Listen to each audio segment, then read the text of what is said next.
When you go on a diet, there's a ton of different factors to consider. That includes how much salt intake you have, because too much salt can lead to serious health consequences. Today, we're joined by Cone Health dietitian Kate Watts to learn about ways to cut back on salt without sacrificing all the flavor that we like. Okay, so let's talk about this. Some small steps maybe that can have some big health benefits. Why is too much salt bad for you? Well, too much salt can raise our blood pressure, which puts strain on our heart and blood vessels. And over time, that can increase our risk for heart disease, stroke, kidney problems. So the good news is our taste buds can adjust, and the small changes that we make now can lead to some big benefits for our health down the road.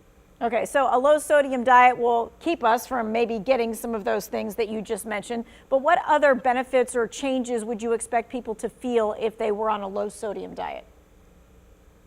Well, when we cut back on salt or lower our sodium intake, we lower our blood pressure. We also see reduced bloating and even increased energy levels. So those are all some great benefits. And people often say that food starts to taste different as well. Suddenly, fresh ingredients have more flavor, even without the added salt. Okay, all right. So many people don't realize really just how much sodium is in their everyday food. It's not just the salt shaker that you put on there, but in the everyday food. What are some of the sneakiest sources of salt that we should be aware of? Salt can be in some surprising places. Some of the top sources: bread, deli meat, our canned soups, condiments. Most packaged items are loaded with sodium. Even sweet foods like cereal and baked goods can be a surprising source of sodium. And restaurant foods are another big one. Some of the dishes we get when dining out have more sodium in that one dish than we'd recommend for an entire day. More sodium in one dish than you'd recommend all day long. Okay, so let's take a look first about what we should look for when it comes to food labels and sodium. How do we know if something is a good choice or not? You want to, first of all, make sure you're turning the product around and looking at the nutrition facts label on the back. That's going to have the best information around sodium.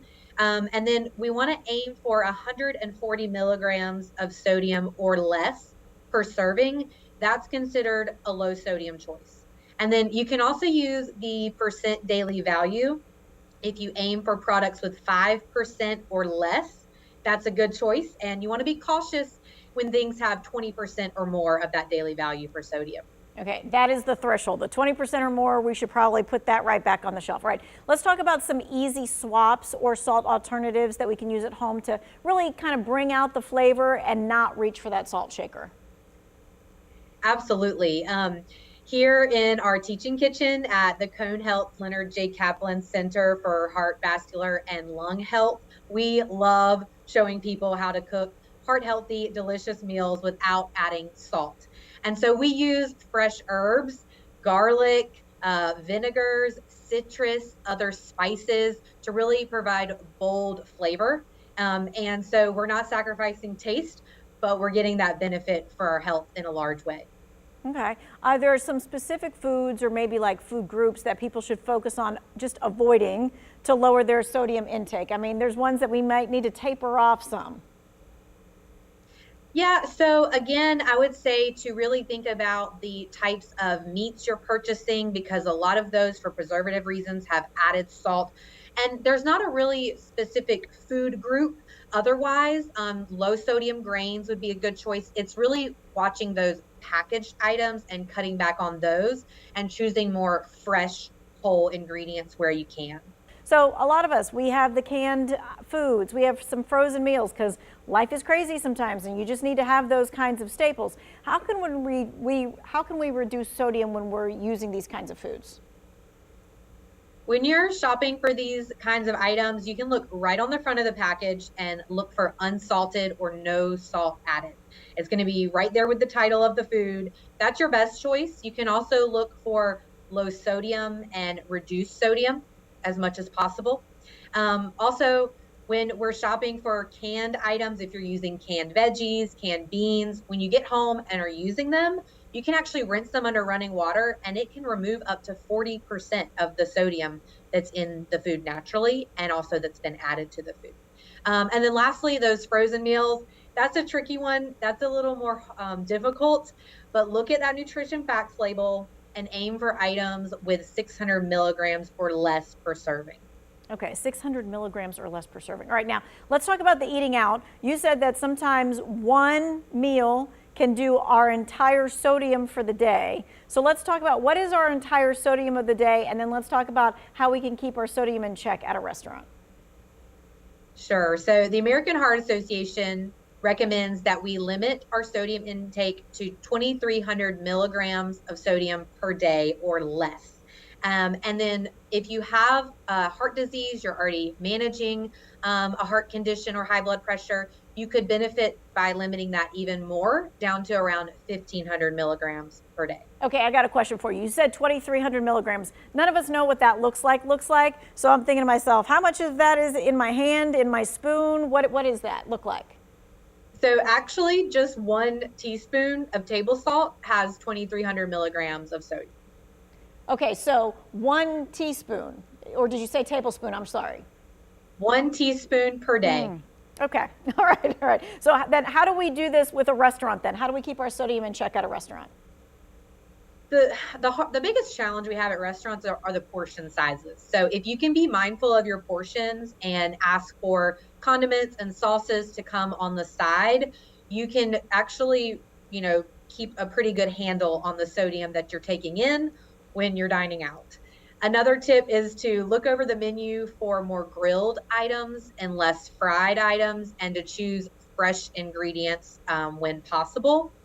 So those are some tips for eating out and keeping that sodium in check. Okay. All right. So we hear the term, like you just said, ultra processed. What does that mean? What should we know about it when it comes to controlling our salt intake? Ultra processed foods are highly modified products. They've got added preservatives and flavorings and colorings. So this includes most fast foods and packaged convenience items. And actually, Americans, their salt intake, over 80% of the salt Americans take in comes from these ultra processed packaged foods. So if we can limit how often we have them and instead choose more fresh whole foods, that's going to have a big impact on our health. Okay. And what is the biggest misconception, do you think, about low sodium diets? Oh, easily that they are bland. Low sodium doesn't have to mean bland. There are so many spices and herbs and cooking techniques that can make our meals exciting and satisfying even without the added salt. Okay, so let's take a look at final thoughts that you have on this. And then my question too is, should you just take the salt shaker off the table? I find that hard to do.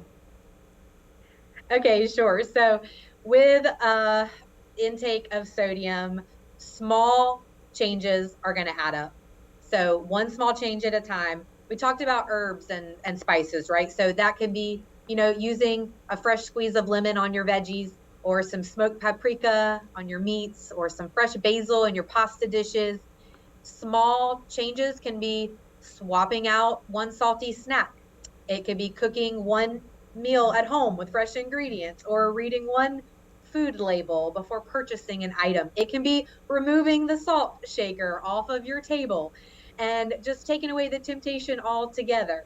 Those small changes over time are going to really add up for your health. And remember, if you have questions, speak with your healthcare provider. Let them know what kind of changes you're trying to make. And Cone Health also has resources available to help you. We appreciate your time and your expertise in the real world situations, for sure. If you missed any of this, maybe you need to send it to a family member who always has that salt shaker like in their hand. This is going to be in the To Your Wellbeing section of our website.